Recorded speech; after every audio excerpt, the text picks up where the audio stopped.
கர்த்தர் உன்னை தினமும் தேடி வருகிறார் என்ற தலைப்பில் நாம் அதிகமாக தியானித்து வருகிறோம். இன்று கர்த்தருடைய வார்த்தையை தியானிப்போம். ஒத்தாசையும் சகாயமும் பண்ணுகிற தேவன் நமக்கு எப்படி செயல்படுகிறார், நம்ம எப்படி அவர் காத்து கொள்கிறார் என்று நாம் பார்ப்போம். வானத்தையும் பூமியும் உண்டாக்கின கர்த்தரிடத்திலிருந்து எனக்கு ஒத்தாசை வரும். ஒத்தாசை என்பது நமக்கு மிக முக்கியமான தேவை.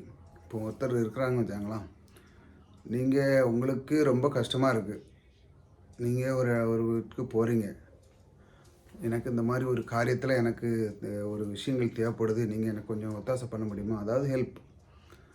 அவங்க சரி அப்படிங்கிறாங்க. அப்படிங்கும்போது உங்கள் மனம் எப்படி இருக்குது? ஆகா, நான் அந்த விஷயத்தில் ரொம்ப கஷ்டப்பட்டு இருந்தேன், ஆனால் அவங்ககிட்ட கேட்டவுடனே எனக்கு ஒரு ஒத்தாசை கிடைச்சி பாருங்கள், அது கிடச்சி எனக்கு ஒரு பலன் கிடைச்சி, அதுக்கு முன்னாடி உங்களுக்கு ஒரு தைரியம் இருக்கும். அதே மாதிரி இந்த வானத்தையும் பூமியும் உண்டாக்கின அந்த கர்த்தர் ஒரு மனிதனுக்கே இப்படி போய் கேட்கும்போது உங்கள் மனசு எப்படி இருக்குது? ஆனால் இந்த அண்ட சராசரியை படைத்த தேவனே உங்களுக்கு ஒத்தாசை பண்ணால் நீங்கள் எவ்வளோ பெரிய பாக்கியம் பாருங்கள். அவரிடத்தில் இருந்து இல்லாத ஒன்றுமில்லை, அவருடைய ஐஸ்வர்யத்தினால் உங்களை நிறைவாக்குறார் பாருங்கள். இப்படிப்பட்ட தேவனை நீங்கள் பற்றி கொண்டிருக்கிறீர்கள். ஆக நீங்கள் எதை பற்றி கவலைப்படாங்க, ஒத்தாசை அவர் கொடுக்குறார். அந்த மாதிரி ஒரு உதவி, ஒரு ஹெல்ப் எப்படி இருக்கும் பாருங்கள். நீங்கள் எந்த காரியத்தை நீங்கள் கேட்டாலும், ஒரு விஷயத்துக்கு போகிறீங்க, ஒரு சில மனிதர்கிட்ட கேட்குங்க, இந்த மாதிரி எனக்கு ஒரு பிரச்சனையில் இருக்கேன், இந்த எனக்கு கொஞ்சம் பண்ண முடியுமான்னு கேட்டால் அவங்க அந்த முடியாதுன்றாங்க, அந்த ஹெல்ப் கிடைக்காது. ஆனால் வானத்தையும் பூமியும் உண்டாக்கின கர்த்தரிடத்திற்கு எனக்கு ஒத்தாசை வரும். எப்படி நம்ம மனதை எப்படி பில்டு பண்ணணும்னு பாருங்கள்.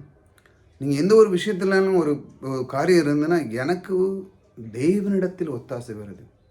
மனுஷனுக்கு அவனுக்கு தெரிஞ்ச அளவுக்கு அவன் உதவி பண்ணுவான். இப்போ நீங்கள் ஒருத்தர்கிட்ட கேட்டிங்கன்னா அவனுக்கு தெரிஞ்ச ஒரு கலீக்ஸ், அதாவது அவங்க கூட இருக்கிறவங்க, சரி இந்த மாதிரி பிரச்சனையா, அப்போ நீ இவனை பாரு அவனை பாருன்னு சொல்லுவாங்க. சிலவங்க அவங்களே முன்னிருந்து இந்த பிரச்சனை நான் முடிச்சு தரேன்னு சொல்லுவாங்க. அந்த மாதிரி ஆட்கள்லாம் இருக்கிறாங்க. சிலவங்க அவங்கவுங்க கைடு கொடுப்பாங்க, இப்படி போங்க அப்படின்னு. ஆனால் நம்முடைய எண்ணத்தை எப்படி வளர்த்துக்கிடணும் பாருங்கள். வானத்தையும் பூமியும் உண்டாக்கின கர்த்தரிடத்திலிருந்தே எனக்கு ஒத்தாசை வரும், அவரே எனக்கு செய்வார், அவர் எனக்குள்ளே இருக்கிறார். அப்போ எப்படி இருக்கு பாருங்க.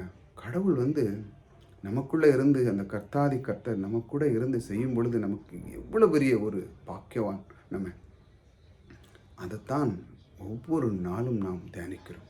இந்த கர்த்தர் எப்படி நம்மை தேர்ந்தெடுத்தார், இந்த கர்த்தர் எனக்குள்ளே எப்படி இருக்கிறார். அவர் சொல்கிறார், நீங்கள் அந்த மாதிரி ஒரு எண்ணத்தில் நீ இருக்கும்போது கர்த்தர் சொல்கிறார், நான் உனக்கு ஒரு ஒத்தாசை தருகிறேன், உனக்கு ஒரு ஹெல்ப், நீ கவலைப்படாத, எல்லாத்துலேயுமே நான் உன் கூட இருக்கிறேன், எந்த விஷயம் எடுத்தாலும் தான் அதுக்கு நான் உதவி புரிவராக இருக்கேன். கூடவே இருந்து செய்யறவங்களுக்கு எவ்வளோ இதாக இருக்கும் பாருங்கள். இப்போ பிள்ளைகளுக்கு நீங்கள் ஒரு உதவி செய்யணும், ஒரு ஏதாட்டும் ஒன்று செய்யணும், பண உதவி செய்யணும், கூட இருந்து செய்யும்போது அவங்களுக்கு லகுவாக இருக்கும்.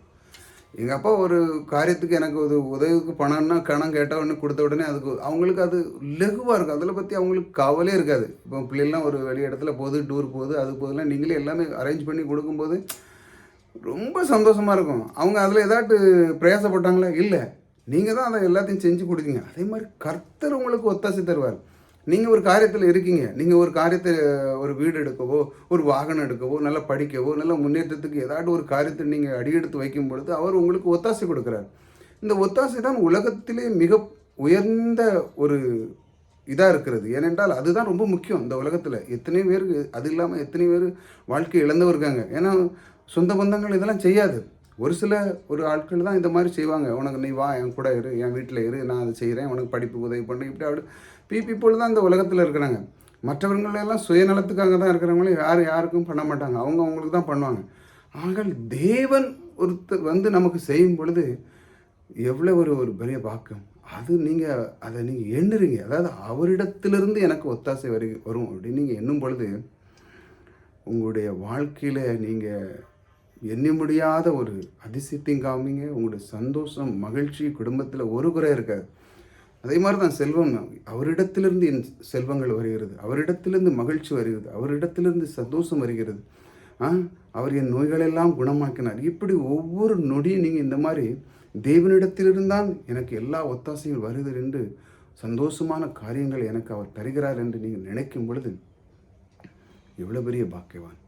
அதனால தான் நம்ம ஒவ்வொரு நாளும் கர்த்தர் உன்னை திரும்பவும் தேடுகிறார் என்ற தலைப்பில் அதிகமாக தியானிக்கிறது கர்த்தர் எனக்கு எப்படி இருக்கிறார்? அவர் என்று சொல்லுகிறார், நான் உனக்கு ஒத்தாசையாக இருக்கிறேன். கலங்காதீர்கள். போகிற இடமெல்லாம் அவர் உங்களுக்குள்ளே ஒத்தாசை இருந்து உங்களுடைய வாழ்க்கையை சிறப்பாய் நடத்தி முடிப்பார். கர்த்தர் உங்களோடு கூட இருக்கிறார். கர்த்தர் உங்களை ஆசீர்வதித்திருக்கிறார்.